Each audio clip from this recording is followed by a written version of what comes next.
Welcome to Make a Difference with Phil Martelli. He is Phil Martelli. I am Jared Phillips. We've got another fantastic episode coming right at you with, I think, a theme of this being stepping into a new year, right? The season midway through, we're learning a lot about teams as we go through this college basketball season, but there's a lot new to be gained and new to, I'd say, step into this new year with, right? Yeah, sure. It's really important. And forever and ever and ever, you've heard New Year's resolutions and how long do you think they'll keep them? And I was contemplating that idea, but doing it in a broader mosaic in that make a difference. What if everybody out there, your resolution was, let me make a difference in the smallest of ways, but you start with yourself. How about if we make a difference by pledging that I'm going to be a better me, right? A better me physically, a better me mentally, a better me intellectually, spiritually, emotionally. And then we go a little bit bigger and say, well, a little bit better family, better understanding of each other's differences. Even in a family unit, everybody's not the same, each other's differences. How about to create a better family, we just settle disputes, right? Let's call for what it is, and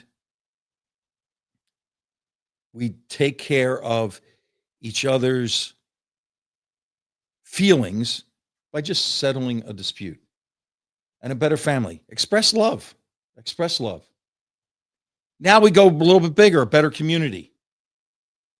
So be there when you are needed. We're all going to be needed at some point in time. Be there. Be there. Share your gifts. It's not all money. It's talent. It's time. It's treasures. It's an ear. It's a heart. Share those to make a better community. And then we've talked often on this podcast about how can I help being such an invaluable question. Go around to your community, to your business, to your schools. How can I help? And then I think this is really important at this time of the year, maybe even more so. Recognize that everyone is going through something and be empathetic about that.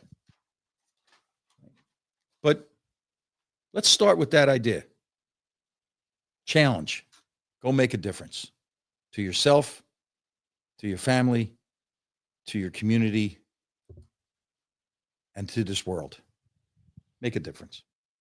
I know our guest today absolutely makes a difference in the college basketball world and in the whole basketball world. But before we jump into our terrific guest this week, Martelli Minute. We gotta. No breaks. No vacation, right? Martelli Minute. Brought to you by Status Solutions. Status Solutions bringing safety technology to our schools so that our children can go there and learn and gain knowledge. StatusSolutions.com. But we're going to start with this one. This one, you'll actually be able to pick the day that this one came out. And that was Merry Christmas and a blessed New Year to everybody. That was a minute.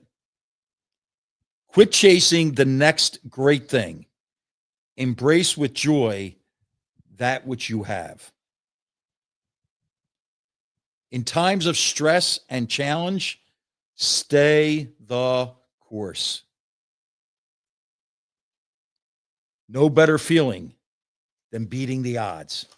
When others say you can't, you say you will. Pursuit of your dreams, your goals will often feel like a roller coaster ride. The first step to every roller coaster ride is get on board. And this is very apropos for our guest today. Bring joy to your work. That's the immediate picture you're going to get when we start talking to our guest, that it's joyful. And then we have to stay appropriate and say, Happy New Year to everybody out there. The Martelli Minute, every day, 6:30.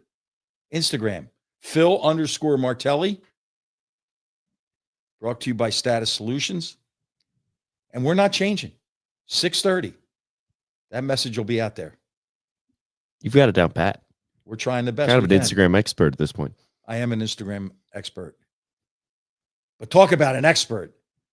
Our guest, wow. It's quite a journey, and it's going to be quite an interview. Right up there with our others where we say, I wonder if we can do better than that. We'll try, though. If I sound a little groggy making this introduction, it's because when you read this introduction, you can do nothing but get tired. The accomplishments are amazing. The length of time of excellence is astounding. The fight back from injury is inspiring. But let me just try to start this. Top 80 player in high school. And we're back to Indiana high school basketball. So a bit of a different animal there. Double figure scorer immediately going to college in the Big Ten. Check these numbers out. Plus 1,700 career points, plus 860 rebounds, plus 265 assists, although some of those assists are being challenged by his teammates. That's just what I heard. That's not in his bio, okay? The only Purdue player to reach these numbers in all categories. And it keeps going. Steals. It's just amazing. An NBA draft pick, European pro. You would be weary just trying to follow Where's Waldo in this case. Unbelievable. USA basketball gold medalist and male athlete player of the year. Big Ten Network, Fox Sports, NBC Sports, CBS Sports, college analyst, professional basketball analyst. And remember that Martelli Minute about one of the challenges at this time of the year? Bring joy. Robbie Hummel brings joy to every single broadcast, interview. He loves the game, and it comes through. And certainly the game needs Robbie Hummel to be a voice. And we're delighted to welcome Robbie Hummel to make a difference. Robbie, thank you. No, hey, I'm about to fire my agent and hire you. That's the best intro I've ever had, I think. I appreciate that. Holy mackerel. What we're going to get into parts of this, but what an amazing, amazing path.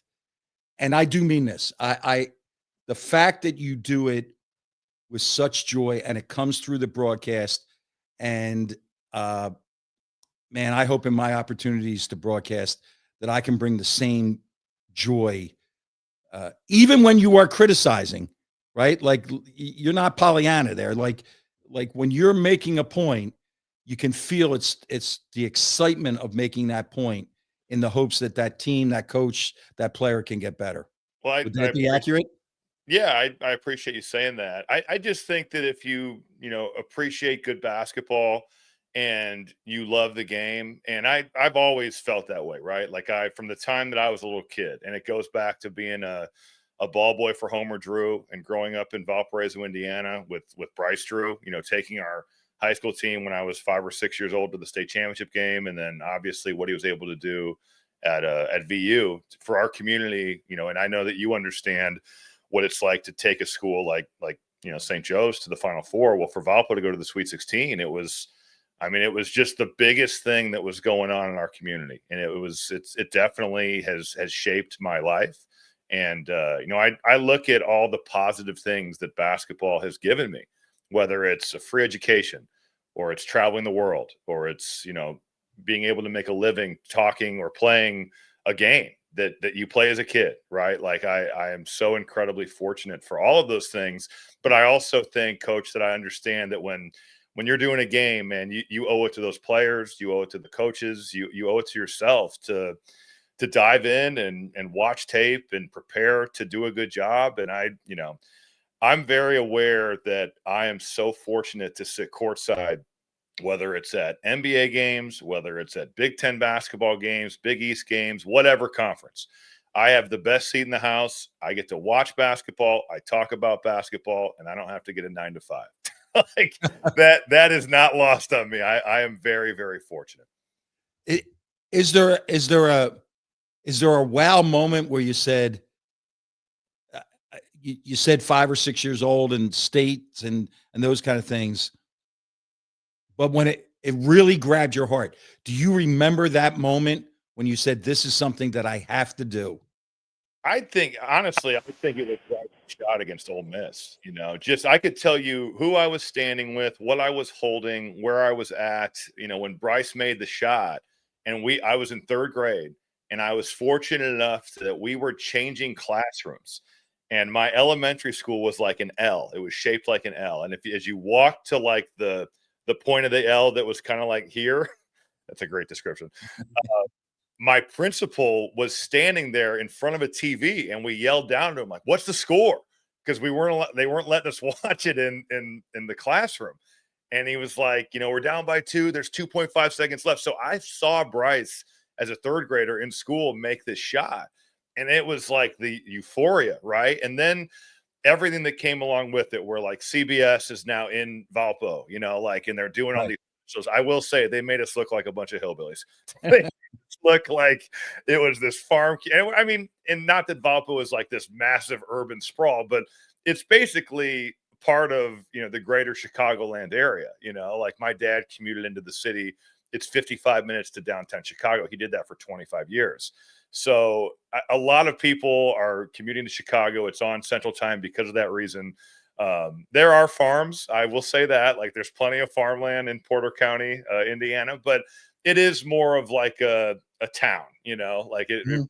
So, but just like the seeing all that and being a ball boy for all those awesome teams at Valpo, even post Bryce, getting to see guys like Lubos Barton or Rydas Grafs, and anybody listening to this would be like, who are those players? But they ended up being really good overseas pros.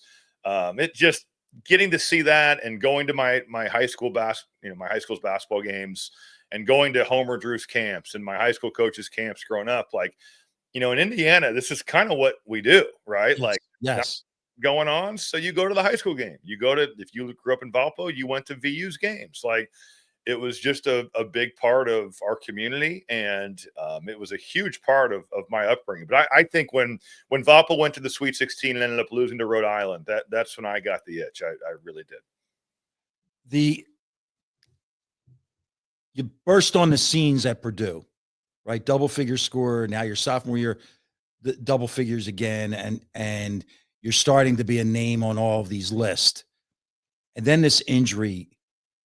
I'm much more fascinated by this comeback attitude. Like you came back and came back and came back, if I'm not mistaken, 3 different times. Was that a learned behavior or was it instilled at home? I think it was instilled to work hard and just kind of like grind through stuff. But with that being said, like part of that just goes back to again loving playing. When you've seen this up close and personal when you were at Michigan, when you get to run out at the Breslin Center or Assembly Hall or Mackey Arena or any of the venues of the Big Ten Conference, there is a feeling that you get from doing that, and you get it, playing in the NBA, and certainly there's some overseas moments that I think back of as like, wow, that was a pretty big time atmosphere as well. But just the feeling of knowing how big Big Ten basketball is in the Midwest and getting to have that feeling of like the mixture of pressure and competition and just like the feeling you get from running out, and if it's a home game feeling the cheers, if it's a road game feeling the boos, it's a pretty special deal. Mhm. And I think you might not be able to know this in the moment, but when it's taken from you in injury or when you're done playing and you can look back, you're like, man, you don't get to just create that feeling is very unique, right? Like, and so once I got hurt, it was like, man, I got to get that back. I have to kind of feel that again. And it's almost like a drug, like just the winning on the road, winning big games at home. Like that, there was just, I wanted to get back and I wanted to do that. And then I have a very complicated relationship, I think, with whether my pro career was good or not, because the goalposts really move, like if you told me in high school, all right, you'll be all Big Ten 3 times, you'll be, a first round or a second round pick, you'll be an All-American, you'll get drafted in the second round, I'd be like, sign me up, like Yes. you'll play pro Yes. basketball for 5 years. I'd be like, sign me up today. But once you start getting into like my freshman and sophomore year and you start having some success and you start having really good games against big time opponents, you start thinking, well, maybe I can play in the NBA for 10 years, So, and then you get hurt. And then, so I don't even know what I feel about my pro career. Yeah, there's certainly the perseverance aspect of it is great. And making the NBA is a great accomplishment, especially after blowing my knee out twice. But it is, let me tell you, it is a complicated and just conflicted feeling, I will say, of whether or not I think it was good or not. So but I will say with the injury stuff, it was about getting back and just kind of regaining that feeling of playing well in those big time games again. I have this, I had a conversation recently with somebody saying to me, what do you miss the most? And I said, there's 2 things that I really miss about the day-to-day coaching. One is the relationships that you build. And number 2 is what you mentioned, those memories. Like you can remember going on the court for an NCAA game. Totally. And that memory is different than a home game at Mackey. Yep. But it's your memory. And that's what I just said. I just said this to somebody and I said, it's just the memories. My memories now are more family memories. And I'll say, oh, I'm glad I saw that game or I saw my son coach or whatever it would be. But I'm right with you. I'm fascinated by this because you have had these experiences, worldwide experiences, and you've already mentioned 2 coaches, your high school coach and Homer Drew. Coaches as mentors, and when you're around the country, college basketball, do you see that approach the same now? And how invaluable do you see that? Well, I think obviously the game is very different, right? Like it's much more transactional. It's much more year to year, which is a shame. Because I look at like my college coach and I think about just the lessons that Matt Painter instilled in myself and my teammates. And, this is a silly thing, but how many road games did we have where we would either win or lose a game on the road and get back and we'd have to turn our gear in at 3 a.m. because it's like, we're on Eastern time in West Lafayette. A lot of the Big Ten's in Central Time. So if the game's at 8, that's actually 9. Game gets over at 11. Get to the airport, do all that, fly back. It would be 2:33 in the morning. A lot of these road trips, and it's like I can hear it burned into my brain. Go to class, Get and to class. at I knew it. at the time, you're like, dude, I don't want to go to class. I really want to sleep in because we got practice tomorrow or whatever we got going on, right? Regardless, you're only going to get, if you have an 8 o'clock class, you're not going to get that much sleep. And at the time, we'd all just roll our eyes, but we were getting class checks. So you better get to class. And now, as an adult that operates in the real world here, you appreciate that lesson, right? Because your employer does not care if you get 3 hours of sleep, 8 hours of sleep, 12 hours of sleep. You better be at work when you're supposed to be at work. So like that's a great lesson of accountability. I appreciate so many of the things that he taught us and did for us. And Matt Painter coached us hard, but look at the way that everybody got better. Look at the way that we won. Like he brought the best out of our group. And he wasn't there to be our best friend. And there was times where it was like, man, this is either really hard or coach is being unfair or he's really pushing us or whatever it was. But he did that with the best intentions. And I see that a lot with Tom Izzo. He's very old school in that manner. And I really appreciate him for that. I think that he's one of those guys. And that's not to say that there's other coaches that aren't, helping kids or pushing kids today. But I just think that the nature of the beast and Purdue and Michigan State have been insulated a little bit because they don't have the extreme turnover.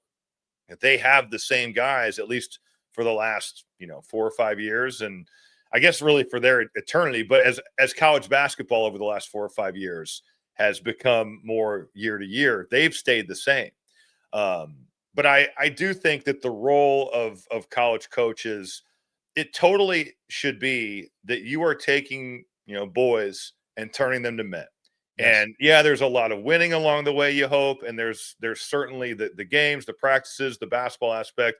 But I think that these coaches have a responsibility to teach these boys how to live in the real world. And I don't think we're doing a good job of that across the board. There are certain programs that are doing a good job of that.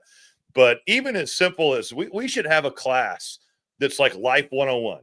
And it should be for every student athlete. How do you Yes. pay bills? What are taxes? What are, what's a credit card? How do you use it? And it should just be all the things that you need to know to go on and be successful. And I think that part of the sad thing about what we have in college basketball now, Coach, is that there is going to be a generation of players that played at 4 schools in 4 years, don't have a degree, don't have somewhere to go.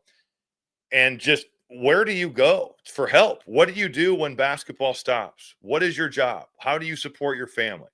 And I fear that we are going to have a ton of guys that, because of the way this is set up, they might have made some decent money in these 4 years, but you got to live for the next 60 years. What do Yes. you do? And I think we're going to have a real problem in that regard. And keep going. All of the life lessons, like how do you handle media? How do you talk to people? Yeah. Do you understand the positives and the negatives in your social media presence? Yep. We owe it to them. We owe it to these young people to say this thing is going to stay with you. And I have an article in my office right now, 4-page article from an IRS agent telling me 29% of them are paying taxes and the hammer is going to come. Yeah. And they don't think it's going to come, and it's going to come. And then we're going to have people turning around saying, well, you didn't tell me. School Well, and ABC Coach, or think B. about how much all that the income these kids are making. A lot of it, it's not like the money's being withheld.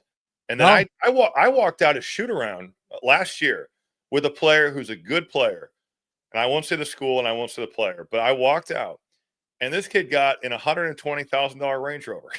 There you go. It's like, oh my God. Yeah. It's not like you're going to make $10 million a year for the next like you are making what? This kid probably was making, I bet, $1 million, maybe 750. Like he's making good money, but should you be spending all of that on a depreciating asset? No, you should not.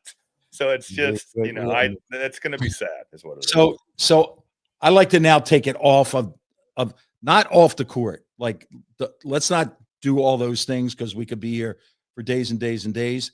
I'm most interested, Robbie, in your eagle eye on the state of the game. How's the game being played? How's it being taught? Are we still competing at the highest level the way you did when you were a college player? Yeah, I think that the skill level is remarkable. Players take shots now and make shots that if I had taken them in my high school team, my high school coach would be like, "What the hell is that? Like, why are you shooting this shot from 3 feet behind the line? Why are you taking a step back 3 off the dribble?" I think the individual skill level of players and what they work on now is pretty remarkable compared to what we now. Again, like the goalposts have kind of shifted on what's a good shot, what's not a good shot, and it's different for every player. But I think the skill is incredibly high. I miss watching motion offense, Coach. I really do. I miss it so much. I grew up playing it. My high school ran it, so the middle school coaches taught it, and we ran it at Purdue. I love motion, and it's like I think the most effective thing, and some teams run variations or like motion concepts.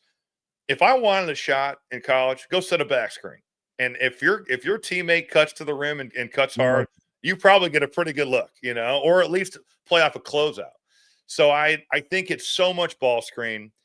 It's definitely heavy in that, but I do like the 5-out stuff. I think that would be fun to play in. And as long as you've got some of the motion concepts from within that, I think that would be a fun way to play. As for, our kids competing as much, I think that's debatable. I think you see some teams and some players, they compete equally, if not more hard than players that were in my era or the 90s or the 80s. But across the board, I think it kind of leaks in again, like, what are you playing for? There's no doubt that when I was in college, we were playing for ourselves, our team, our coaches, our school. You could debate if that's the case anymore. And part of that is just the nature of the beast of money has been involved. And this is a great story, and it was a great learning lesson for me. My 5th year at Purdue, I was having, some struggles shooting the ball in January. I'd had two ACL repairs. I didn't play basketball for essentially 16 months. And Etwan Moore's in the NBA, Juwan Johnson in the NBA, Chris Kramer is playing overseas, Keaton Grant's 1,000-point scorer. So like the team that when I got hurt, the team that I came back to 2 seasons later was not even close to being the same. We ended up being a 10 seed. And I was definitely going through some struggles. And Brian Cardinal, if you remember him from Purdue, was around, just kind of like around the school. I think his career was finishing up. He had just won a championship with the Dallas Mavericks, and we'd been like a little bit in contact. And he texted me this, and this has stuck with me forever. And I really appreciate Brian saying this. He said, "Robbie, I could just tell you're not having the same level of enjoyment." And granted, like the pressure was immense. I'm trying to play another year in the NCAA tournament. I'm trying to make the NBA, which seemed like it was a pretty good chance for me to have happen. Now it's like, who knows, right? Like I'm damaged goods from an injury perspective. But he just said, I can tell you're not having the same level of enjoyment. You need to appreciate these years because it's never going to be the same. It's never going to be the same amount of fun. And he's saying this coming off winning a championship with the Dallas Mavericks with Dirk Nowitzki and those guys. And I was like, Brian is definitely like, I understand what he's saying, but that can't be true. And then when I played professional basketball, you realize, all right, there is no training table. Everybody has families or their groups. Amen. You don't get to just hang out in the dorms or in your apartment, play video games with your friends. Like it is very, very different. And at the same time, when money gets thrown into it, it just is never the same. Like the amount of conversations in pro locker rooms that I heard about, what's he making? What's that guy making? Oh, I should be making more than him. It's horrible. Like it's all anybody talked about. So there was an innocence and a joy, I think, that was with playing college basketball. Now, with that being said, would I have loved to have been paid some in college? It's like that would have been great. Yeah. But this is not what this was supposed to be. No, this is not NIL. This is pay for play. Yep, So flat out. I appreciate Brian saying that to me. And that was a lesson that I wish that I could pass it on to every college player. And it's different now because they are making some money. But pro basketball is a totally different animal. Totally different animal. Brian Cardinal is on USA Basketball. What was that called? The University Games. Mm-hmm. Clem Haskins is the coach. I'm an assistant coach. Milt Barnes is an assistant coach. Clem Haskins is working it, playing guys, and Brian Cardinal walks into a staff meeting, and he said, "Coach, I want you to know one thing." Right to Clem Haskins, who's as tough and as hard. You say John Chaney, I'll say Clem Haskins. Yeah. You say John Thompson, I'll say Clem Haskins. Right? Brian Cardinal walks in, high school, a college senior to be. "Coach, I am only here for one reason, to win the gold medal. If that means I don't play, forget about me being in the rotation." Brian Cardinal. I sat there and went, that's the greatest teammate that I've ever been around for him to do that. No, well, and coach, like I played in the World University Games. It's kind of thrown together quickly. Yes. And everyone does not always have the best intentions for the team, because there is you play well, you can build like, NBA buzz. And I remember all the NBA, GMs and personnel that were at the tryouts and Oh, whatnot. Like it's unbelievable. there's a lot at stake there. So for him to do that's a pretty selfless and cool thing, because not every player, even though you'd like to think if you're playing for USA Basketball, you have the team's best intentions in mind, that's not the case. Yeah. Not the case And there. the eye-popping one on that team, Elton Brand was a sophomore, but the guy that blew everybody away, it was his coming out party, was Wally Zerbiak. Yeah. Wally Zerbiak was on that team, and we played in Madison Square Garden, the university games, gold medal game against Andrew Gaze, and then that whole group of guys that were coming from Australia that ended up in the NBA. And Yeah, Ryan sure. Cardinal, that was fascinating. I Yeah. want to take, because you and I've had these conversations about preparation, and your preparation, how would that translate to a school teacher that's watching us now, or a mom, a business leader? Like we have tried to steer this in many different ways, not just basketball related. But I think when I thought of you as a guest, it's your preparation. Like you're working one night in the NBA, and then 2 days later you have a college game, and maybe back-to-back college games. Can you take us through your preparation? Yep. Well, I will start by saying I wish that I had prepared more like this when I played. You think as a player that you're doing, I read the scouting report, I watch film, but I'm like, man, if I had watched the amount of clips that I watched for just personnel, it's amazing at the college and even NBA level. You can get a really good idea for what players want to do if you watch their last 50 to 75 clips, because they really do a lot of the same things. Like, I know that scouting report said that, but I just think if I had watched that as a player, my conviction in it would have been, not that I believe the coaches and whatnot, but I just feel like, man, you could have done more, but you didn't know that, right? Like at the time, you really didn't realize it. And now doing TV, that's definitely something I wish I'd done more of. But yeah, so I keep a notebook of personnel, and it's basically I'll go through the top 10 to 12 guys in a rotation, and just watch 75, 50, 75, 100 clips, depending on really how, I guess, high their usage is. The better players you watch more, just to get a better idea for them. But I do that. And then once you do it, you're pretty much done with that. Like that would be good for the season. Now, I will say there have been a couple instances. Malachi Branham is a good example. I Ooh. had Ohio State his freshman year in November, and then I didn't have them again until mid or late January. And he was a totally different player. Had to go back and rewatch what he'd been doing, because he was scoring in different ways. His confidence had exploded. But for the most part, once you have a team, you've knocked them out. You don't have to do this again. So I'll do that. I'll watch the team's last game that they played, and then as you get into conference play, I'll watch the game that if they'd played each other, their prior meeting Right. for that season. Now it's like, when I first started, it might be worth going back and watching their game from last year, but now the turnover is so crazy, it doesn't really do you much good. So I watch those, and then I make these boards, and like I've got a bunch of them here, like it's a board of each team. And it's probably information overload, but there Yes. is method to this madness. And I don't look at it a ton during the games, but when I write stuff down, it helps me remember it. So, like it probably takes me an hour and a half per team to make that board. But I just do it because it makes me feel comfortable.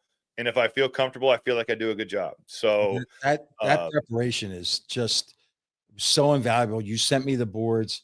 I copied, and then what you just said, I just had a panic attack in the last couple of nights, because I'm prepping for, I have Georgetown, St. John's, New Year's Eve. yep. And I was, oh my God, well, I'm going to write it on this page. But you know what? In my experiences, I never even flip the page, because I just get it in watching the game. But that thought does pop back into your head and saying, hey, you know what? After this foul shot, they've been pressing after this foul shot. Well, I have that in my notes, in my defensive notes, but it does come back to you after you write that down. I do want to go under the hood a little bit because I've seen those boards before. They're like fascinating. You have all these stats and all these guys, all these like nuggets of info, and there's so many you probably don't even get to through the course of a game. Has there ever been one for either of you that you just felt like you had to kind of like just squeeze in there because you're like, I need to, even if it doesn't even work in the moment, you're like, I need everybody to know. Like, pay attention. Yeah. How hard I worked. Everybody, let everybody know I did my homework tonight. Like, is there one like that? Yeah, there totally is. And there's also been things where I've maybe said a stat and been like, dude, you really didn't need to say that. but it's almost like, yeah, you want to prove, hey, I was really working hard.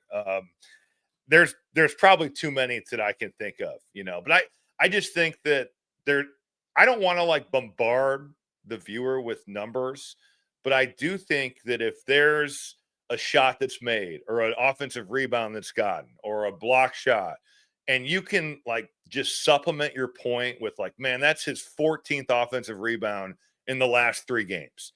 It just drives it home, other than, yeah, he's a good offensive rebounder, right? Like, or man, he's 9 of his last 15 from 3, or versus he's a good shooter. I just think that there are numbers that can really help prove your point. And I think that's what a good stat does. I wholeheartedly agree. And after the game, I'll go back and I'll read through and go, oh, I can't believe. But when you can catch something where you say, all right, watch their out of bounds defense, because some teams are extraordinary at out of bounds defense. And people will say, oh, isn't it the same? No, it's not. Or Robbie, how about the ones where you go to the shoot arounds and you think, that's the 11th baseline out of bounds play that they've practiced. Like, how much stuff can these players process? Yeah. Well, you know what? It's interesting. I did a game this year. It was a Purdue game, and Purdue has started putting their big on the ball for baseline out of bounds. And when I was playing, Ohio State did this. So they had like Costa Koufis, and they had Dallas Lauderdale, and they had BJ Mullins. So like, and I always threw the ball in, and it was horrible because those guys are massive, and they would just cover everything up and they deny. And we'd ended up always throwing a hand grenade back to half court and basically hoping that it worked out for the best. So Purdue, with their size, has started doing it. And I watched the team they were playing go through for like 25 minutes on how they were going to attack them. And actually in the game had a lot of success in that, because once you get it in, now they're the big guy can be kind of on a guard. Like that's the matchup that they go seek out. So it was fascinating. That's a great example of like, man, they've gone through this stuff for 25 minutes. But then in the game, when you're seeing this, you can tell the viewer, man, they worked on this a lot today. And that work is paying off because they're having a lot of success in this game on baseline out of bounds. You have one game left, one venue. If you could play one more game, what would that venue be? Boy, that's almost an impossible question. I'm going to rule out Mackey Arena because that place is so awesome, but it's where I've played a lot of games. So I'll take Mackey out of the equation. I'll give you one college and one pro. Is that fair? That's fair. All right. Allen Fieldhouse, it's incredible. I've done one game there. It was Kansas State, the year that Bruce Weber's team tied for the league championship with like Dean Wade, Kamal Stokes, and that group, Barry Brown.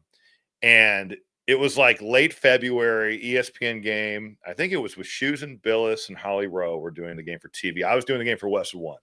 My ears rang for like 3 days. I've been to I've been to Cameron Indoor, not for a game, so maybe that's not totally fair. I've been there just to, I visited in high school.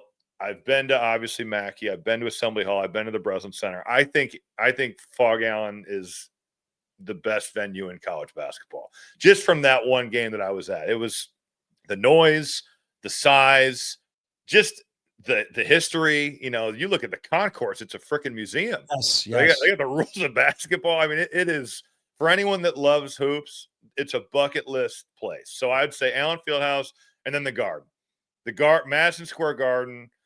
When you're there, and I played there in college in the preseason NIT, we played Oklahoma, Blake Griffin, and it wasn't a great crowd. If you get like a Duke in there or UConn or Syracuse, it would have been different. But Oklahoma's obviously not traveling over Thanksgiving for that. And Purdue travels in a big way. I'm not saying we would have sold the Garden now, but we would have had a lot more fans the way that Purdue travels today versus how our fans traveled in 2009. So I played there in college, and I was a little bit disappointed because I was like, the crowd wasn't great. There was only like probably 5,000 people there. I played my third or fourth NBA game. We played at the Garden on a Friday night. We'd gotten off to a good start it was Kevin Love's last year with the Timberwolves. We were 3-0 or 4-0. Knicks, same thing. They got Melo. They've got, Ron Artest. They got that group, Tyson Chandler. So like that atmosphere, to see that with the Oregon, and the game came down to the wire, and I was blown away. It is incredible. When you're there for a big game, TV does not do it justice. So if I had to pick them, Allen Fieldhouse, Madison Square Garden, no doubt.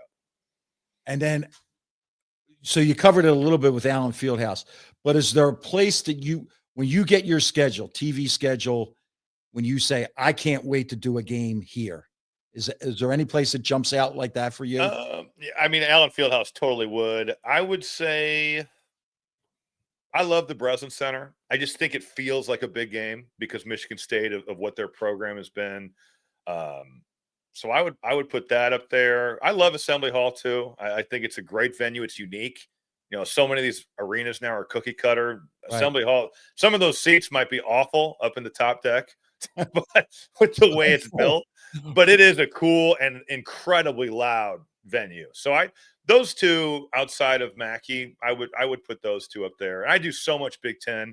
I will say though, I've really become a fan of the Big East in their venues. Cintas Center, whatever they call Creighton's, it used to be. It's like an energy company now, I think. But Creighton's got a great building. I never did a game at UConn. I've got one this year, so I'm looking forward to that. At Gamble or Hartford? I think it's in Hartford. It's right. St. John's UConn, which will be great. So it'll be fun. That'll be a little intense. Yeah. The silent will be a little intense in that one. Yes, it will. Yes, and we'll just jar your memory, just a quick jar, because we are from Philadelphia. I know what you felt at that Penn State game that you did 2 years ago. Yes, that's an incredible building. Robbie, we'd like to finish this segment with the whole idea of the podcast. We didn't go about this to do sport. We didn't do this coaching. We didn't do this basketball. What we're really interested in is how do we make a difference in people's lives out there? So who's made a difference in your life, Robbie Hummel? I mean, too many people to name them all. First off, my parents. I think about all the AAU trips, and especially as it wasn't just the state of Indiana. Like, we were playing all over the state when I was from like 6th grade on. But then as I started playing on like the national Nike AAU circuit, we're playing in Houston and in Hampton, Virginia, and the Peach Jam, and just Orlando for 2 weeks. I mean, they're following me all over the country. Mm-hmm. So I would say my parents, my brother, for having to tag along all those trips as the younger brother. Some of them good, some of them probably not. Matt Painter, for sure. I mean, like I live with Coach Painter.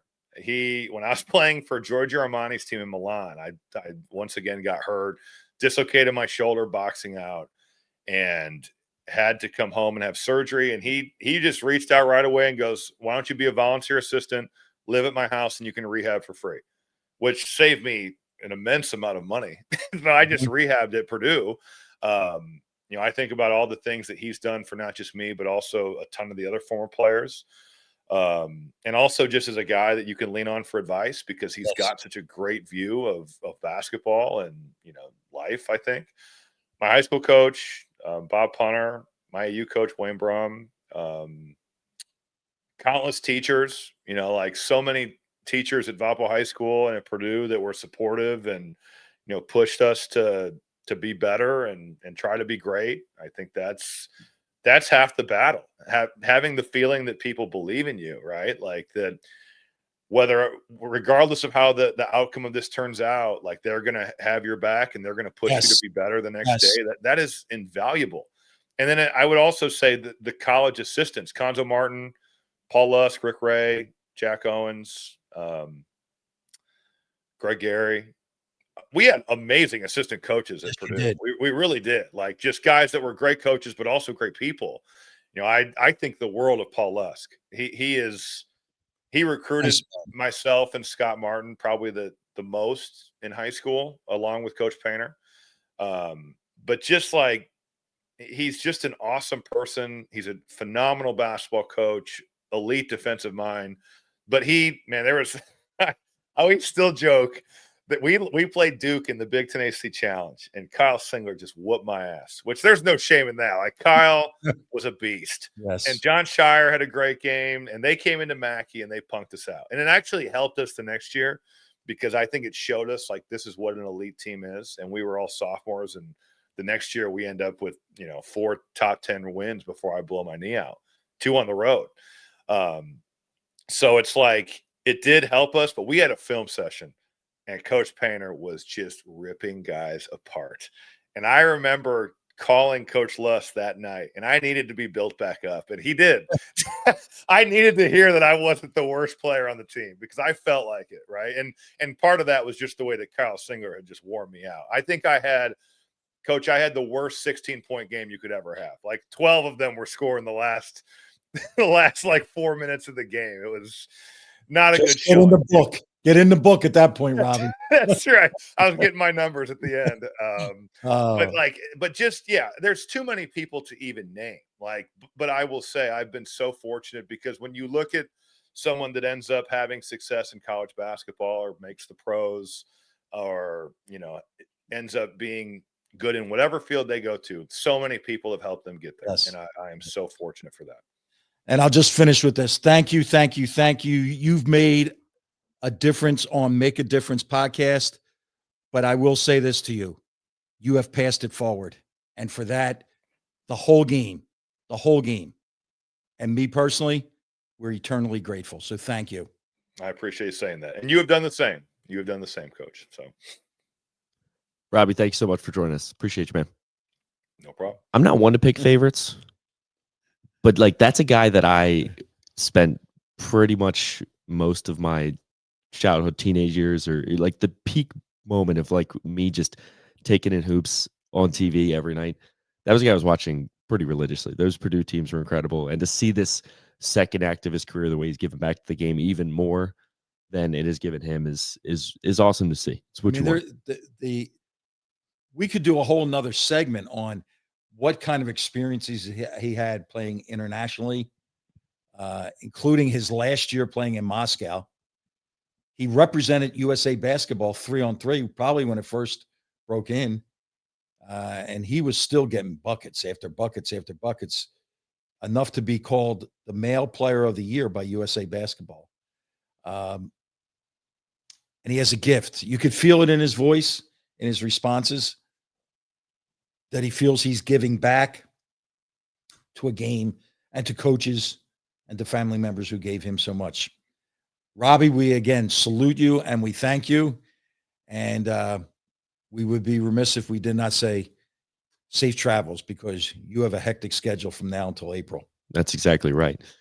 It's funny when you think about or hear him speak. I really love the mentorship talk about how so many coaches have been a mentor for him. And did he feel like that's still the case today? And really, he's blossoming into a terrific, color commentator and analyst. But he could absolutely, if he wanted to, have a future in coaching. And he's dabbled in the past. He mentioned he did some volunteer coaching and things like that. And I wonder what his thoughts would be on Coach's Corner.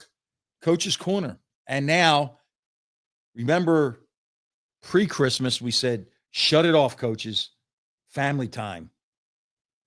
Get rejuvenated. When you get back, have your checklist. Get started again. It's almost like baseball. Spring training, play, all-star break. And isn't it fascinating all the time at the all-star break in baseball? He's going there, that person's going. Well, here we want the coaches and the players go back to their families, to their loved ones, and share some of their experiences, but take in the real world. approach. Coaches come back. What happens right away? High school and or college, league play. What does league play bring you? Familiar surroundings. Coaches that are going on the road in Division One, right? You already know the hotel you're staying at. You know the entrance to the arena. Sounds like a small, oh, come on, that's a big deal. Yeah, no, it is. You most times know your bus driver. You know your bus company. If you're Division Two, Division Three, and you're busing somewhere, well, you know where you're going to stop on the way up, right? So familiar surroundings, familiar styles. Maybe players are changing a lot, but styles. If you're rolling in when I was coaching and you're saying, okay, we're playing Temple twice in January and February, okay, I know the style. Coaches aren't going to deviate, particularly people that are there a long time. You have a familiar tempo. Right? You're in high school and you're playing Tuesday and Friday. You know what Monday's practice is like. You know what Wednesday and Thursday's practice is like. In college, in a league, Wednesday, Saturday. Now they move around for some television. But if you play Tuesday, Friday, you know that you're going to get most time 2 days between games to get ready. Familiar referees. And I don't mean that in a nasty way. But when you go to multi-team events or you go on the road, you're not quite certain that, well, what is that guy's name? Right?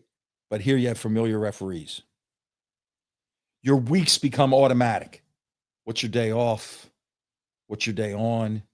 So many of these leagues work so hard to make sure that we have players playing home and away in the same week, which is nice. You have the joy of competition. If the team has a couple of carryover, you have that joy. You're in a road arena. Robbie Hummel talked about this, getting booed on the road. There's a joy in that. There's an excitement. And what you're always trying to do on the road is think about this. On the road, you want to play the last minute to people's backs. Why? They're leaving. People are leaving. You're playing. You see their backs. That means you've won the game, right?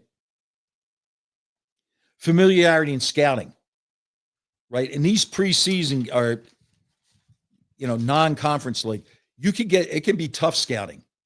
You might have to watch 2 and 3 and 4, 5 games.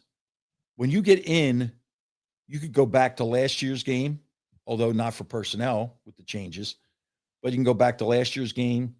You can go back to a common opponent, right? So it does help with that. Oftentimes, your players have played against these guys or played with them in the summer circuit growing up. That's a really cool thing in league play. You have to, coaches, in this type of preparation, league play, it brings the joy, whether you're a top team, a developing team, or maybe a team that's been bounced around in the non-conference. You get a chance to get that joy back.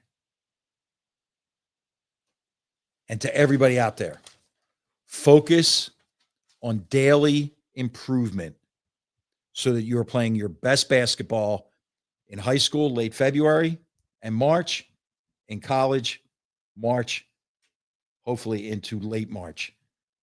Focus on daily improvement. League play gets me fired up. I think a lot of good advice there, just as we headed to really the bulk of this college basketball season, this high school basketball season. This is where you can make or break your season, right? As league play ramps up, all very, very good stuff. I mean, these teams are going to be all over the place. And speaking as someone who's kind of all over the place, you are. And I've had a chance to anchor down a little bit and enjoy some family time. I hope so with the holiday. But I did have a terrific trip right before Christmas. And I don't want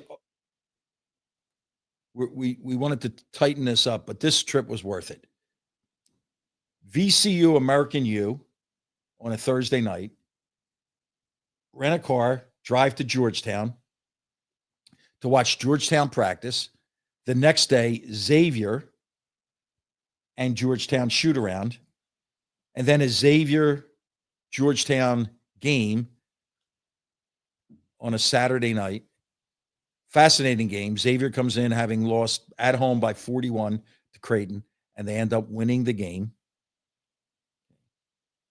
Back to VCU to see VCU Rider in Richmond, Virginia. Catch up with Jeff Arnold. What a dear friend. Jeff Arnold, who worked with me for so many years at St. Joseph's and now is an assistant coach at Rider, had a chance to see and have him brag about his granddaughter. And then a trip up 95 with the one and only Ryan Daly. And some of the stories and some of the things that he thinks about, what a great, it flashed me back to when I would take rides with his grandfather, Jim Boyle. But Ryan made that trip very enjoyable, no question about it. I want to give a shout out to all the youth coaches out there and to the administrators who are running tournaments. I've been to many 5th and 6th grade games of teams that are playing twice a day. And to just see these coaches who are giving up family time, of these people running tournaments, giving up family time, shuffling kids, referees, everybody included. That's been a lot of fun. And then I want to give a special thanks to Missy Doherty and Murray and Mercy. Earlier in December, I was to speak to their teams, not about basketball, but about life and how this game should lift up your high school experience. So I had a chance to do that over this Christmas break. So that was it. But it was mellow. It was calm. There were a lot of nights. There were a lot of those nights where I spent and was able to sleep in my own home, which is pretty neat. You'd think so. In your retired life, you'd get to relax a little bit. I'm trying my best. But now this schedule, we amp up a little bit. I'm sure with the new year. We have Georgetown, St. John's in Washington, D.C., New Year's Eve. So that involves practice the day before, shoot-arounds the day of, the game, and then ringing in the new year in Washington, D.C. Come home for a stretch, about 30 hours, and then a wonderful opportunity at Devon Prep. Devon Prep and O'Hara girls basketball is putting on, I believe it's a quadruple header, JV, varsity, and they are going to raise money for Coaches versus Cancer. So Chrissy, who was a guest, I'll be able to see her coach, and then Jason at Devon Prep. Thank you for that invitation. Immediately upon finishing that talk, drive to Pittsburgh because VCU and Duquesne, 12 o'clock tip. Then back home, and then the starts. But I will be doing lots of prep time because January, that calendar is a bit of a head scratcher. And that old, where's Waldo? I'm going to show you the calendar and you're going to keep up with me. But other than that, Merry Christmas, Happy New Year. And the guy was wide open. The guy was wide open. So can you fill us in? Like, is it the 2 seed? Is it the 3 seed? Where is this going? So it's fascinating because the Bears lost. And if the Bears lose again next week and the Eagles win, they could actually take over the 2 seed.